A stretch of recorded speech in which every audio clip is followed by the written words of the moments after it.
All right, so this is an interesting series here, man. Played by Octavia Spencer, who played Madam C.J. Walker. Those who know what Madam C.J. Walker, she was one of the first self-black millionaires. She was born in 1867. When she died in 1919, she was known for her cosmetic products, and she made a lot of money, man. I mean, seriously, she was had a net worth of $10 million, and what she did was very extraordinary. I mean, the best way for her to promote her products, she would travel across the country, and she participated in political demonstrations and events.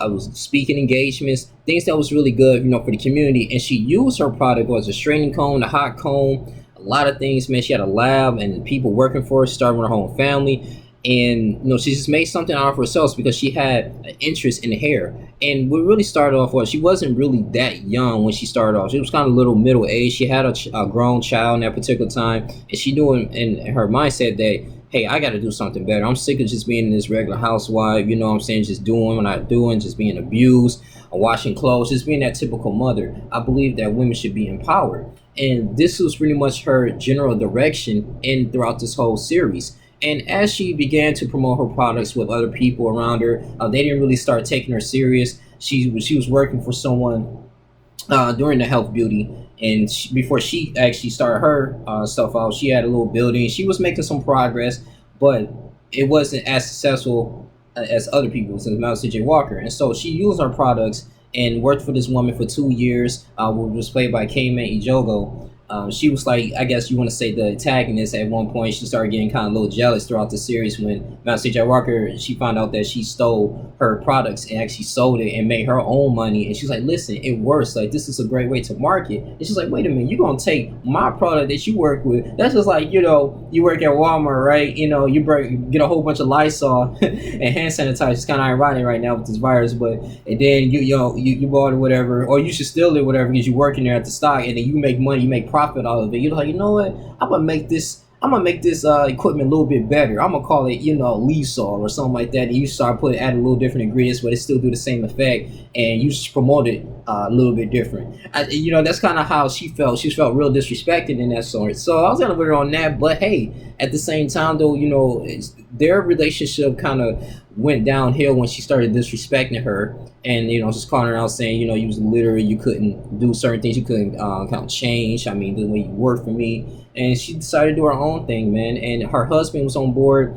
And what I like about this is that she collectively, her vision was so strengthened, man. I mean, she did not give up. I don't know if she was like a really spiritual person though, but she utilized every single opportunity. I mean, during that particular time when the internet wasn't even existing, they had no type of cell phones. They had one communication, they had phones back then like that, but it wasn't nothing like super crazy, and she still continued, she been bashed down, she still continued to went door to door sales, stuff like that, and started talking to her people and talking about, like, hey, beauty is important. It should be a product, like, from the black community, that for women to actually be able to straighten their hair and to look glamorous. If you want to look nice and look beautiful, it builds up your self-esteem. You're a housewife, and man, here, go ahead and use my product. And then she started making sales, and then she capitalized that by creating one to get a factory and all this stuff. She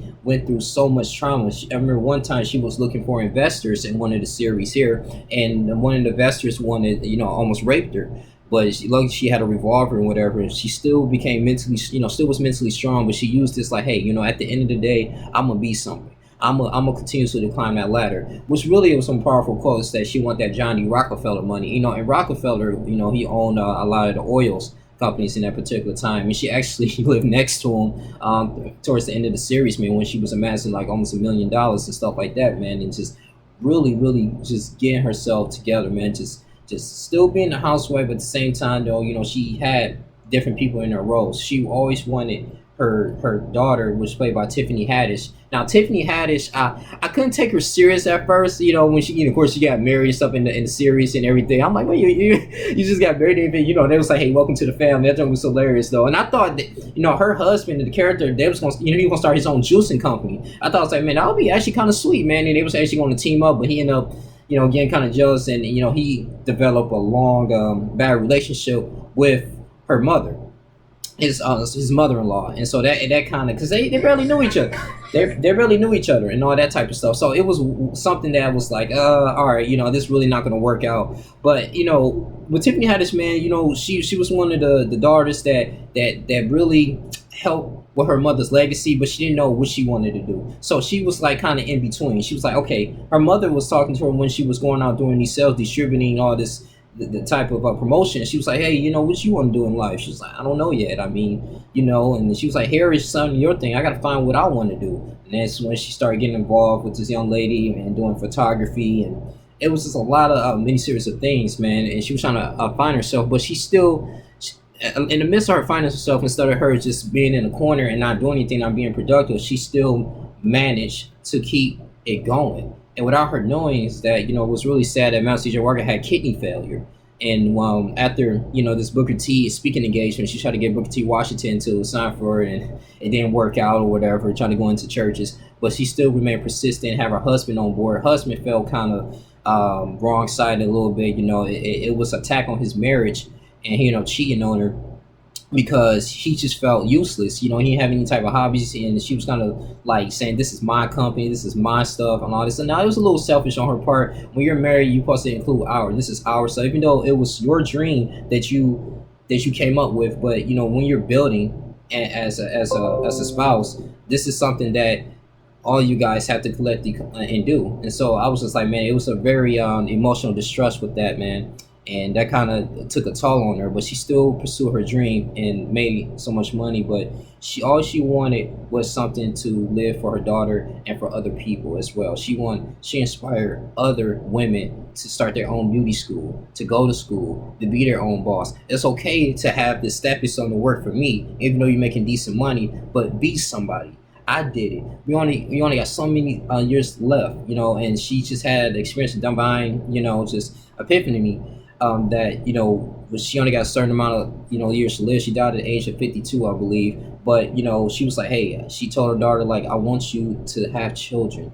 I want you to get a man, because she was falling into love with women because all the bad relationships she had with men, and they had a connection with that as well. And so and she was like, listen, I want you to go up here and just have children, man, because you got to pass this down. Who's going to take care of you? Who's going to take care of this? And that's family building, family legacy. They get it down to the T. I'm grateful for this, man. This was a good series. I didn't know what to think of it. I really thought it was gonna be a lot of men bashing, but it really wasn't, man. This is something that a man can really learn from. But I'm glad they did a really good series with Madam C.J. Walker. I think this is a really good job. It was straight to the point. It was very entertaining, very colorful, and it was good, man. It just reminds me of that. Just continue to follow your dreams, continue to keep going, and you're gonna face opposition, regardless of what you do. And that's exactly the mentality that she had, man. And in John 16:33, when it says that you're going to face trials of many kinds, but take heart because I overcome the world. So it's going to be sorrow that's going to come into that. And yeah, she was a little flashy, but she didn't care, man. I mean, but overall, it all worked out for the greater good for people. So if you guys didn't see this Netflix series, man, I'm probably going to do a more in-depth analysis on this. So just let me know, man. Like, comment, subscribe for interviews. Please email me at writing9312@gmail.com. I got to give my rating for this. So I really gonna sit up here and say this is an 8.3 out of 10, man. This is good. This is good. This is really good, to the point. I loved it and I enjoyed it, man. Great Netflix series here. Wish your boy Youngling Jr. I'm out. Deuces.